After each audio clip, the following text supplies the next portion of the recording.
レーザーペッカー様より製品の提供を受けて動画を作成しています。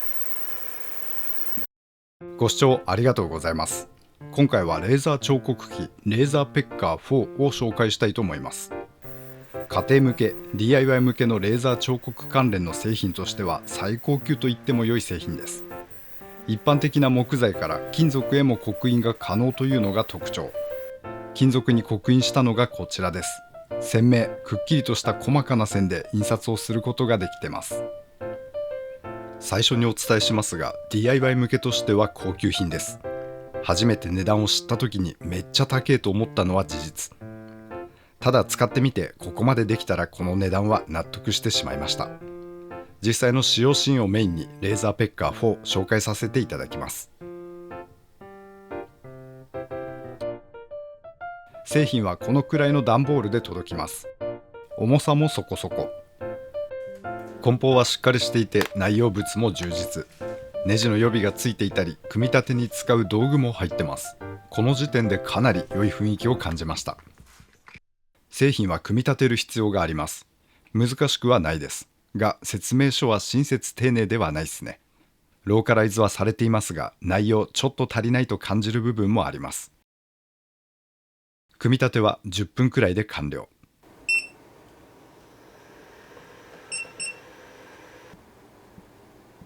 アルミのさらっとした見た目、スタイリッシュでかっこいいっすね。小型のコーヒーメーカーほどのサイズってところでしょうか。もう少し大きいかと予想していたのでこれは意外でした。置き場所ではそこまで悩まないでしょう。ひとまずテスト印刷をしてみます。まずは木材から。アプリはスマホ用とパソコン用が用意されていまして私はパソコンで使ってます。パソコンのアプリはそこそこ直感的に使えました。初めて使った際も少し触ってみただけで簡単な彫刻まではできたっすね。プリセットから材質で木材を選択してデータを放り込んでプレビューを確認します。プレビューモードにしますとこんな感じにレーザーポインターと枠が現れます。レーザーポインターは2点が重なって1点になったところがきれいに刻印できる距離となりますのでそこに合わせるようヘッドを上下して調整をします。ヘッドの高さが決まったら次に刻印範囲を調整。四角い枠が刻印される範囲となってますので現物を見ながら大きさと位置を微調整していきます。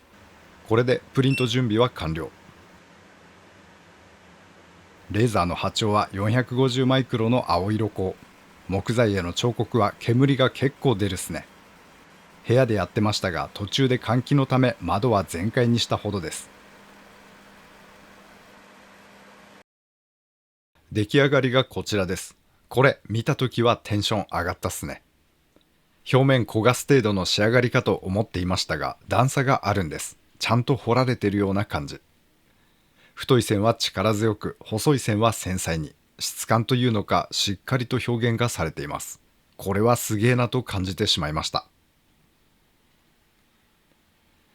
次に試した対象はアルミの板。これには写真に似せたイラストを刻印していきます。LP4 の持つプリセットから酸化アルミニウムを選択してそのまま印刷をしたのがこちら。非常に綺麗に見えるのですが何というのか明暗が逆な印象。限定された光の当て方をすると非常に美しく見えるのですがそれ以外は怖い感じに映ります。こうなった場合は編集アプリからリフレクトカラーを選択。要は明暗を逆にして刻印をしていきます。出来上がりがこちらです。常に可愛く見えるようになりました。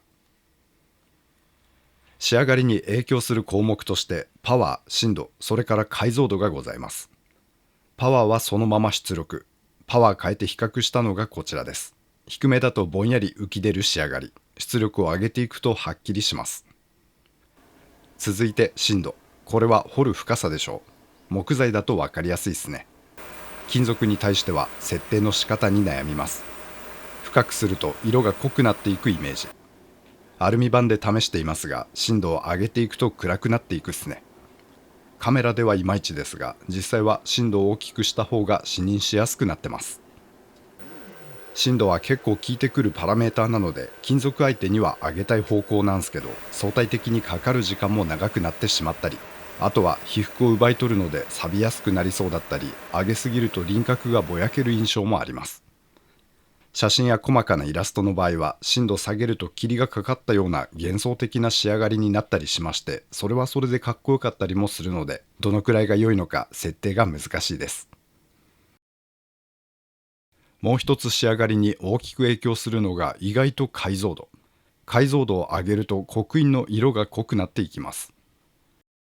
写真などではパワー、深度とともに解像度を上げてしまうとボケボケだったり塗りつぶされたようになっちゃうこともあり、それから一番問題となるのが刻印の時間がものすごく長くなってしまうので、バランス良いところを見つけるのは難しいですね。まだ数は少ないですが試してみて、金属系はアルミちょっと苦手かもしれません。アルミにはっきり刻印ができるのは文字や簡単なイラストまでかなと感じました。しかしこんな具合にパラメータを変更することで様々仕上がりを変えることが可能です。レーザーペッカー様のサイトにはいろいろなプロジェクトが公開されていまして、設定値もそこに載ってますので、それをヒントにやってます。ああでもないと言いながらパラメータを設定していくのは案外楽しい作業です。私の用途としては金属への刻印が多いです。スペーサーのサイズを分かりやすいように入れたり、模様を追加しておしゃれにしたり。こっちは工具にサイズを追加刻印したものです。これ PB のすでに廃盤となってしまったソケットで、とても気に入っている道具なのですが、サイズが読めなすぎるのが欠点に感じてました。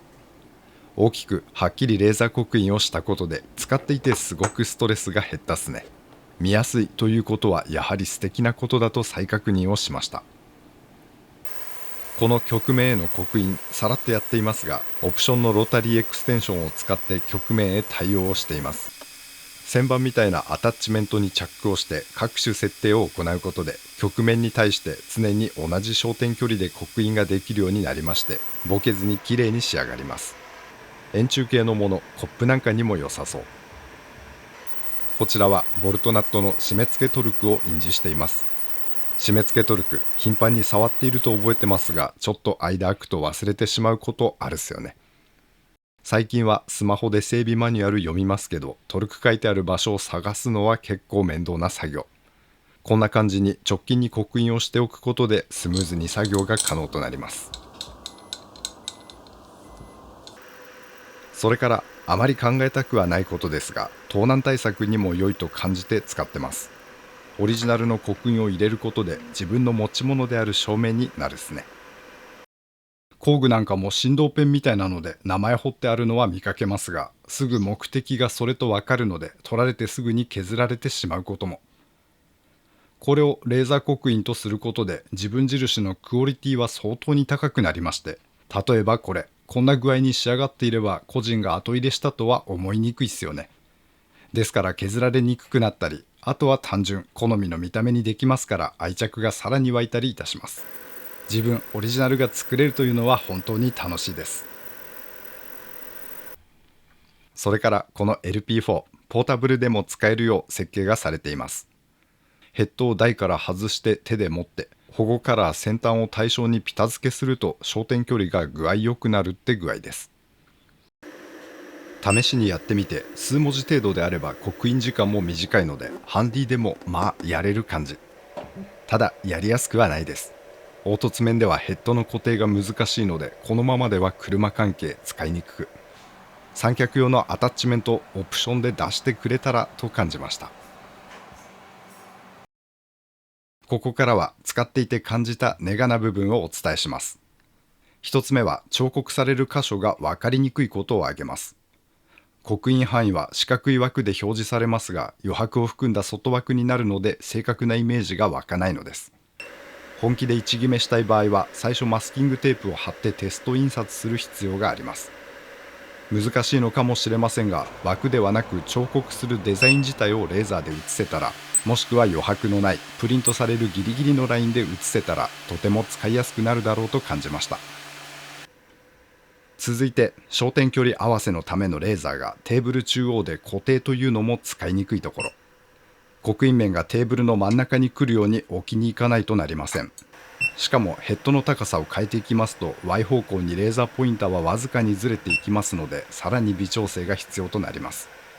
小物というか小さな範囲への彫刻はめんどくせえなと思っちゃうことが多いです。この焦点合わせのレーザー動かせたら便利だよなと感じることは多いです。それからここからは不満でもないんですけど、製造を安定させたりクオリティを上げていくにはジグを追加で作ったりと工夫が必要になってきます。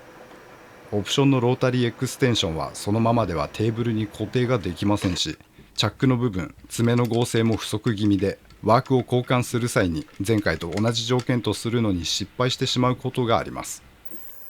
特に小さなものは仕上がりに違いが出てしまうことがあります。勘どころみたいなもので何とかしていますが、購入後に様々工夫していく必要は出てきます。また各パラメータ設定は本当に手探り。例えば材質は同じでも表面の仕上げが異なればパラメータは変更しなければなりません。腕というか経験の蓄積が仕上がりに大きく影響をしてきます。気軽に扱えるアイテムではありますが、仕上がり求めていくといろいろと難しく、使うのは簡単なんですけど難しさを感じています。しかしこういう製品って購入してから個人で良くしていくのが面白いというか、そこが勝負どころだと思ってますので、こういう部分は楽しむための余地と私は捉えちゃってるですね。最後にアプリは進化していってほしいです。使いにくくはないですし、案外多機能なのですが、初歩的なことができないということがあります。同じテキストボックス内でフォントの大きさを変えることができなかったり、フォントによってなのか余白が言うことを聞かなくて文字の下側だけ空間が広くなってしまったり、アプリから制御できるハード的な項目も物足りない感じ、ヘッドの実際の高さがわからないとか、それからロータリーエクステンションを回すことができないとか、ワークをつけた後フリーで回せないのでまっすぐ着できたかの確認がちょっとめんどくさいんです。ローカライズについても意味を理解するまで時間のかかる箇所も多く、アプリについては今後のアップデートを期待したいですね。レーザーペッカーの LP4、使いこなすのは難しいというか慣れやデータの蓄積が必要ですが、とても面白く使っています。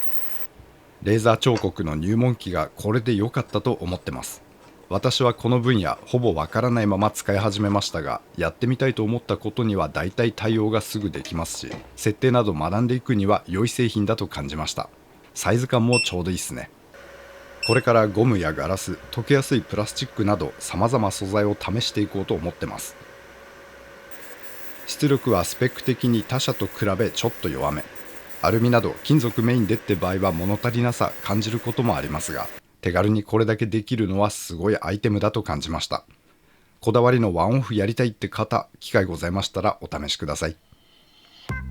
ご視聴ありがとうございました。当チャンネルではこんな感じに道具の紹介をしております。お時間ございましたら他の動画も覗いていってみてください。皆様には再びお会いできますことを願っております。それでは次回まで。See ya。